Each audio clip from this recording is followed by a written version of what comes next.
Welcome, Dr. Mike, to the Psych2Go YouTube channel. Thank you so much for having me. Hello to Monica. Hello to all the Psych2Goers. I'm excited to chat mental health. This is something I chat with not only with my patients, but with my friends all the time because it's a topic I get so passionate about. Yeah, we absolutely love you. We love how you make medical education so interesting and accessible. As a family medicine provider, most people think that, we manage only physical complaints. But the reality is, not only do we manage a lot of mental health issues and well being, but we also see the mental health issues start popping up as physical health complaints initially. And then only upon further investigation, figuring out that there's way more that needs to be discussed before we start making a diagnosis. Yeah, I think this really leads into the question of relationship between mental and physical health issues. A common question that we get from the community is, what is that direct relationship between mental and physical health? Yeah, so it happens in multiple pathways. First, our bodies are so interconnected through the neurological system. Any implication that plays a role into how your brain is perceiving the outside world is going to change how your body reacts to the outside world. A simple way of seeing this is if you're in a stressed out state, high anxiety state, your blood pressure starts to go up. And that's a physical manifestation of something that's happening on the mental side of your body. Another way the body connects is through a neuroendocrine pathway where the body actually starts signaling through different hormones how your physical body should react, again, to your mental health state. And that plays out in a lot of different roles when it comes to chronic stress states or chronic anxiety or chronic depression states, because that's when you start seeing weight gain become an issue, joint pain become an issue, lack of motivation, and things that you might relate to being more physical health bound, but are actually related more to the mental health side of things. Right. When you think of more common things like diet and exercise, how can that play a role in all these kind of neuroendocrine pathways and things that you just described? Yeah, so because the body's so connected and it's so reactive to each different aspect of life, because the body's all about maintaining homeostasis, which is sort of a balanced state within the body. So if you have a release of too much hormone, the body will then counteract its initial release and decrease the amount of hormone being produced. And that sort of pathway, that homeostasis pathway, happens in many ways, whether we're talking about blood pressure, pulse, even your environment. Like if it's too hot, you start sweating, or if you see a lion, you need to release a lot of adrenaline. That sort of homeostasis is all about balance. And it's best balanced when you're experiencing both ends of the spectrum. And when your mental health is in a state where you're only on one end of the spectrum, the negative end of the spectrum, where you're not feeling well or you're feeling down, the body starts taking a toll on it because the blood pressure starts to suffer. The foods that you're eating start to become foods that spike your insulin, causing you to crash more often throughout the day, have less energy levels throughout the day. And all of that is going to impact your motivation levels. And once your motivation levels start dropping, it's harder to go to the gym. It's harder to create social connections, and loneliness takes a huge toll on us both physically and mentally. So it's really like this cascading pathway where it may start with not feeling great and feeling down. Then it goes to not eating healthy foods and eating a lot of junk foods that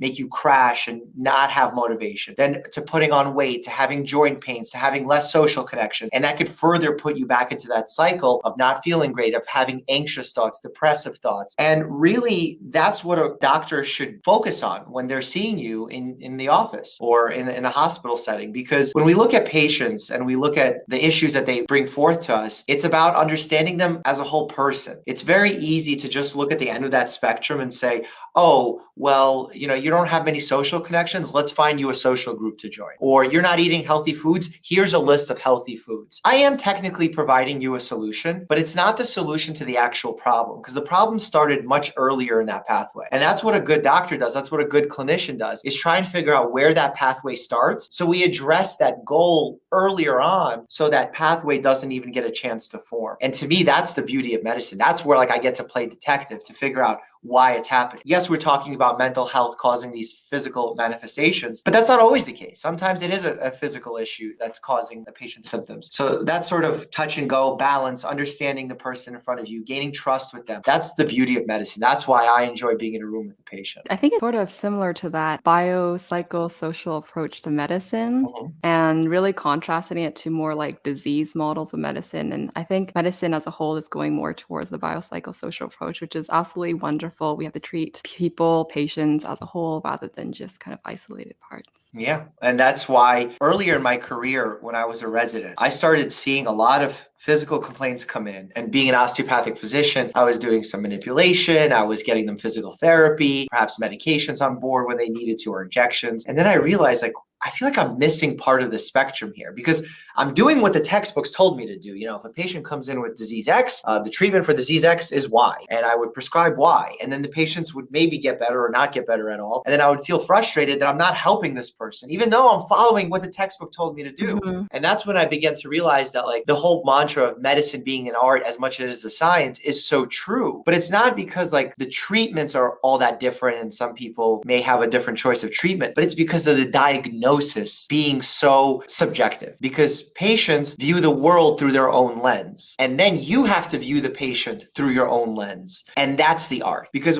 only through properly understanding the patient and what symptoms they're experiencing and why they're experiencing them can you make the right diagnosis and then come to the correct treatment. The treatment is really the science, but the diagnosis is where the art form kicks in. Right. Yeah. With diagnoses sometimes being sort of subjective, there's often a lot of comorbidities, right? So I'm wondering, how can, for example, depression affect the body differently compared to, I don't know, anxiety or even different subtypes of depression? That's an important point you raised, because depression has different subtypes. A lot of times my patients who do suffer with generalized anxiety disorder end up having symptoms of depression. And again, it's very easy to start saying, oh, they're feeling down. They lost motivation in things they once enjoyed. They're not sleeping well, and diagnose them with major depressive disorder. When the reality is they're actually suffering from generalized anxiety disorder, from constant nervousness, constant catastrophic thinking, like even jitteriness from this hyperarousal state. That needs to be addressed. And then the depressive symptoms start to wane. So it's really understanding, like, what is the source of the symptoms before jumping to following a checklist of, oh, the patient has X, Y, Z, and that's exactly the diagnosis. No, like, what caused those things to happen? Is it from that true depressive state, or is there something else going on? And why is that important? A, therapy tends to change depending on which diagnosis your patient falls into. B, medications change. There are certain medications that we use for both depression and anxiety that can be sort of an upper for a patient. So if you have a patient who's struggling to get out of bed, struggling to be motivated, maybe we use a medication that will give them a little boost of energy and make them feel a little bit more motivated to do things. And on the other hand, even in a similar class of medications, there's ones that make them a little bit calmer, a little bit more relaxed. And for patients who have high anxiety states, maybe that's the optimal play. And while we know that these options exist, we also know that they act differently on different patients, because the psychiatric world of medicine is not the most well understood part of medicine. Biggest class of medications we probably use in mental health are called SSRIs. And these medications, we have theories as to why they work, and none of them are quite fully proven yet. And the reality is that we see the evidence that they work. We see that they're well tolerated in patients with certain side effects differing on which medication you choose, and you try and choose the best one for your individual patient. But the reality is we don't fully understand them yet. And I think that's like the world that I'm really excited about, because I think there is a lot of future in pharmacology and understanding how the body works. Because that whole idea of homeostasis is what really makes it all tricky. You give a patient one medication. Are they getting better because you're increasing neurotransmitters, or are you treating them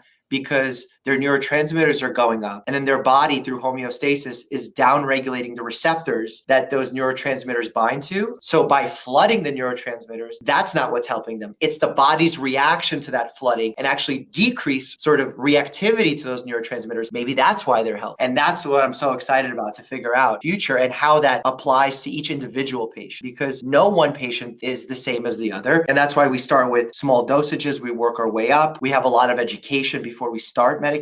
So that's why when I'm in my practice and I see a 15-minute appointment for a patient who's, worried about their depressive or anxiety symptoms and they've never been seen before, there's no way I can spend 15 minutes. I'm going to be late. I'm going to be 45 minutes with that patient to understand what they're going through, what their troubles are, what have they tried, what do they want to try, lay out all the options, talk about the dangers of the medications, like not abruptly discontinuing and stopping medicines, because that can cause a lot of problems, and really having an open line of dialogue, because that's the only way to go when it comes to mental health. well. Right. And with starting so many perhaps different treatment options, how do you know which one's actually doing, like, causing the effect? Yeah. Hard to disentangle, I I think. guess like the way that I do it is first, I have a patient that's coming in with depressive or anxiety symptoms. Figuring out severity and length of time of how long that they've been feeling these symptoms is the first thing that we have to establish. Then figuring out what the patient is open to or wants to do. Because some patients may just want to have that one visit, make sure their blood pressure is okay, share what is going on in their lives, and that's it. Some patients want to be more aggressive and want to take medications. Some people rush to medications, and maybe that's not the best route for them based on our conversation. So I try and decide, like, is this going to be a patient that wants treatment, A, and then do they want treatment in the form of cognitive behavioral therapy or medications or both, or maybe just learn about those options and then do some bibliotherapy where I give them some books to read or pamphlets to read on the subject, and then we have a follow-up appointment. And then from there, it's really a feeling out process. Unless it's severe depression, my general policy is to get patients to do cognitive behavioral therapy first, the conditions that I mentioned, and then if that's not working or we feel like we can add some extra benefit, then we get medications on board. But again, it's patient dependent. It's what they want. It's what they're comfortable with, because everything has side effects. Everything has time commitments, prices, costs, insurances. Our healthcare system, especially when it comes to the mental health side of things, is a disaster. There's no other word for it. It's an absolute disaster. Like, I have to tell my patients with major depressive disorder, which means that they have low motivation levels, to tell them that they have to get motivated to call 20 different offices and see which one is going to have availability, which one is going to be able to take their insurance, which one has availability within the next 6 months. And it's like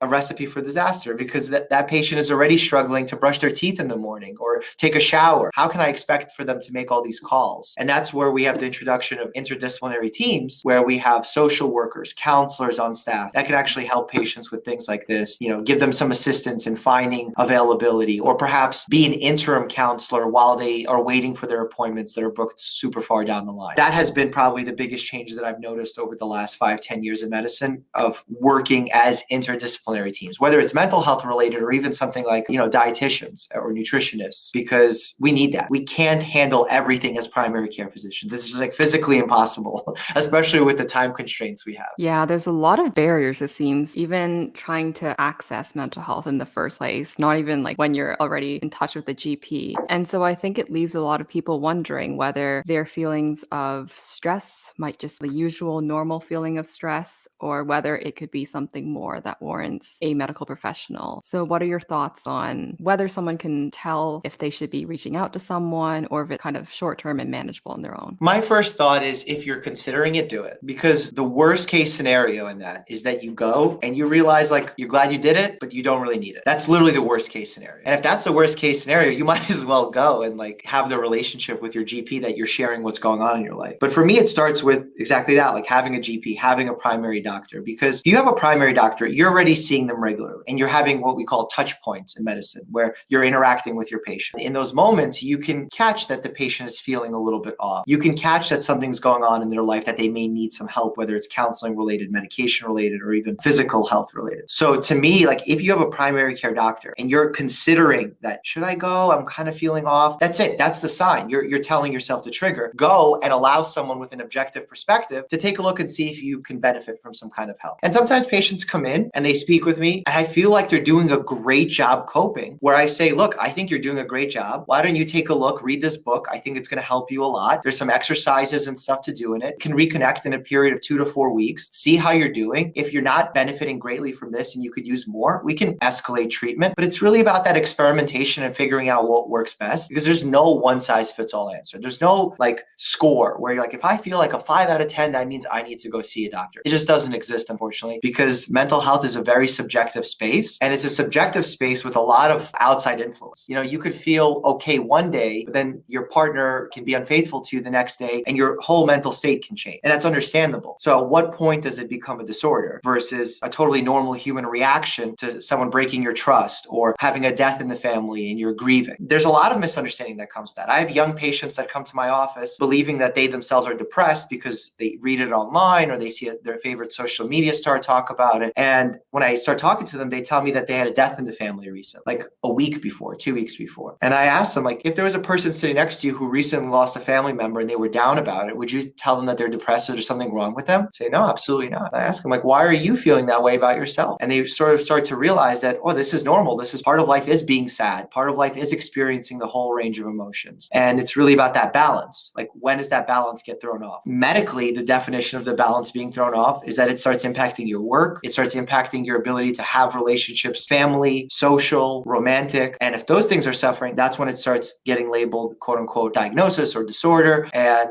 doctors technically can put that as a code, because we love our codes in medicine and our nomenclature, when in reality, like, that means nothing. The human in front of you is everything. Hey Psych2Goers, I hope you enjoyed this part 1 interview with Dr. Mike. If you want part 2 of this video, don't forget to share this video to create awareness on how physical health may impact one's mental health.